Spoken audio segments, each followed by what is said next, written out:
বিসমিল্লাহির রহমানির রহিম। আজকে আমি আপনাদের সাথে শেয়ার করব গ্রীষ্মকালীন সিম। এটা একটা উচ্চ মূল্য সবজি। বর্তমান বাজারে যদি আমরা চিন্তা করি, পার কেজি বিক্রি হচ্ছে 240 থেকে 280 টাকা পর্যন্ত।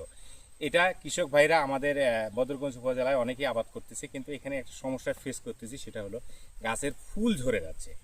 এই ফুল ঝরার জন্য প্রধান কারণ হলো পোকা এবং মাকড়, যেটা আমরা খালি চোখে দেখতে পাই না, মাকড়টা বিশেষ করে। এটার কারণে যে দেখেন ফুলগুলা সুন্দর ফুল ফুটে আছে, বাট ফুল ঝরে যাচ্ছে এবং ফলন আমরা পাচ্ছি না। এটার জন্য আমাদের অবশ্যই মাকড়নাশক ব্যবহার করতে হবে, এবং মাকড়নাশকটা পার লিটারে 1 মিলি করে এবং আলাদাভাবে স্প্রে করতে হবে। এটার সঙ্গে কোনো কিছু মেশানো যাবে না। আর 2, এর সঙ্গে আমরা হলো একটা কীটনাশক দেব, পাশাপাশি একটা ছত্রাকনাশক। দুইটা আলাদা করে স্প্রে করে যদি আমরা দেই, তাহলে আমাদের একটা ফুলও নষ্ট হবে না, এবং এটা আমরা ধারাবাহিকভাবে যদি করি তাহলে হবে। পাশাপাশি আরেকটা কাজ করতে হবে আমাদের, এই যে সিমের ফলন বাড়ানোর জন্য পেঁয়াজ খুলে দিতে হয়।